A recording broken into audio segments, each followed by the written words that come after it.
Selamat siang Dewan Juri yang kami hormati. Izinkanlah saya untuk menyampaikan argumentasi saya sebagai tim kontra terhadap mosi. Dewan ini percaya bahwa orang tua dari anak yang berbakat dalam bidang seni memiliki kewajiban untuk memaksimalkan potensi anaknya. Perlu kita pertimbangkan bahwa saat ini kita hidup di dunia dengan berbagai standar sosial yang telah ditentukan di lingkungan masyarakat, di mana pemenuhan standar sosial dirasa sangat penting dalam kerancangan hidup bernegara dan bermasyarakat. Kita tahu bahwa standar kedudukan sosial yang dijunjung di lingkungan masyarakat diduduki oleh pengusaha dan pekerja kantoran. Hal ini tentu berdampak pada persepsi setiap orang untuk meningkatkan diri dalam bakat-bakat yang dibutuhkan pada lapangan pekerjaan yang disediakan di masyarakat, di mana masyarakat kurang membutuhkan pekerja seni. Sehingga saya sebagai tim kontra hendak menentang mosi ini dengan beberapa argumen saya. Pertama, pekerjaan di dunia seni dirasa kurang menjanjikan bagi masa depan secara berkepanjangan bagi anak-anak. Apabila kita perhatikan, dunia seni ini layaknya showbiz atau survival show di mana ada banyak pendatang yang masuk dan mencoba, tetapi hanya sedikit yang tetap survive dan menang di akhir. Telah banyak kontes kesenian yang diadakan bertahun-tahun oleh banyak pihak seperti Indonesia Mencari Bakat, Indonesian Idol, Idola Cilik, Dangdut Pantura, dan lain-lain yang telah melibatkan banyak peserta yang mungkin berjumlah ribuan bahkan ratusan ribu orang dalam pelaksanaannya. Namun kita bisa melihat tidak banyak dari mereka yang mampu untuk bertahan sampai akhir dan meraih kesuksesan ataupun kepopuleran. Dimana pada hal ini kita bisa melihat bahwa bahkan ketika si anak bertekun di bidang seni yang merupakan bakatnya sekalipun, tidak semua orang dapat mencapai kesuksesan karena sesungguhnya porsi bakat setiap orang berbeda-beda. Sekalipun ia berbakat di bidang perkembangan dan pertumbuhan bakatnya berbeda-beda dan keberuntungan yang turut berperan dalam penentuan nasib masa depan setiap anak juga berbeda, sehingga pekerjaan pada bidang seni ini dirasa hanya pekerjaan yang eksklusif bagi beberapa orang saja. Kedua, kurangnya kesadaran masyarakat akan produk kesenian. Kami ingin membantah statement dari tim pemerintah bahwa kesadaran masyarakat akan kesenian telah mulai berkembang. Nyatanya kesadaran tersebut memang berkembang, tetapi hanya bagi sebagian kecil orang saja. Sebagian masyarakat masih memiliki persepsi bahwa seni merupakan hal yang kuno dan tidak berguna karena biasanya dipasarkan dengan harga yang cukup fantastis. Tapi pada dasarnya, kebanyakan seni itu hanya mampu ditafsirkan oleh kalangan seniman lainnya. Oleh karena itu, kebanyakan target pasar kesenian merupakan golongan pejabat dan konglomerat yang jumlahnya tidak banyak dibandingkan banyaknya seniman yang ingin memasarkan karyanya. Ketiga, profesi seniman belum dianggap sebagai pilihan karir yang menjanjikan untuk pegangan hidup. Pertama, apabila kita meninjau dari banyaknya pekerjaan seni, tidak ada pekerjaan yang mampu menjamin keberlangsungan hidup jangka panjang pekerjanya.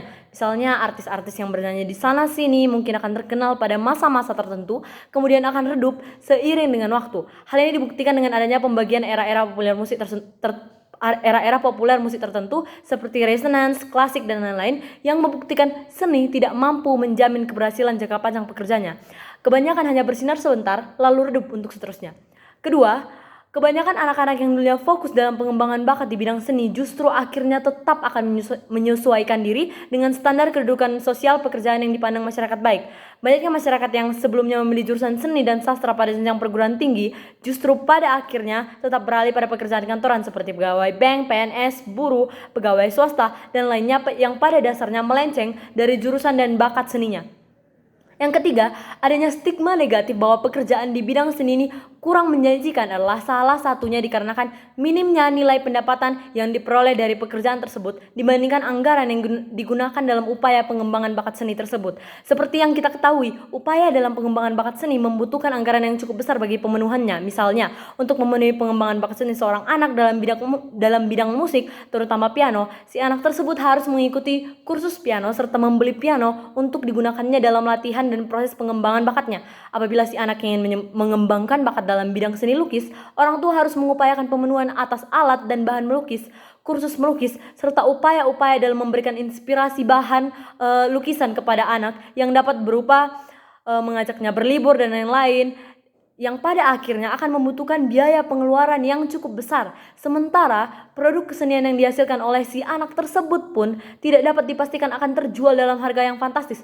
Bahkan entah apakah ada peminatnya ataupun tidak, itu masih tidak dapat dipastikan. Yang keempat, pekerjaan dalam bidang seni dianggap tidak mampu untuk memberikan penghidupan yang cukup bagi pekerjanya. Banyaknya seniman seperti artis-artis baik yang kurang populer maupun artis-artis papan atas berakhir membuka usaha banyak yang berakhir membuka usaha baik kuliner, fashion, dan lain-lain yang menimbulkan perspektif bahwa pekerja seni tidak mampu untuk mencukupi penghidupan pekerjanya, sehingga pekerja seni itu harus tetap mencari mata pencaharian baru untuk mencukupi penghidupannya.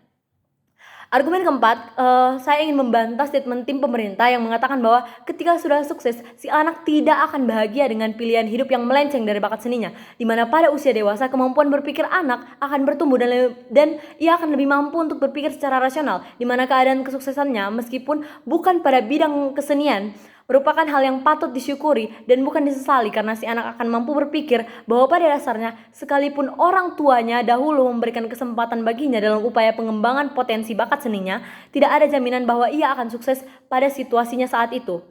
Keempat argumen ini membuat saya meyakini bahwa pekerjaan seni masih kurang mampu untuk menjadi pilihan bagi orang tua untuk mengarahkan jalan masa depan bagi anak-anak dengan bakat bidang seni, di mana hal ini menghantarkan saya pada kesimpulan bahwa pengembangan bakat dalam bidang seni tidak mampu memberikan jaminan penghidupan yang sejahtera di masa depan bagi anak dengan bakat di bidang seni. Sehingga saya menentang mosi bahwa Dewan ini percaya bahwa orang tua dari anak yang berbakat dalam bidang seni memiliki kewajiban untuk memaksimalkan potensi anaknya.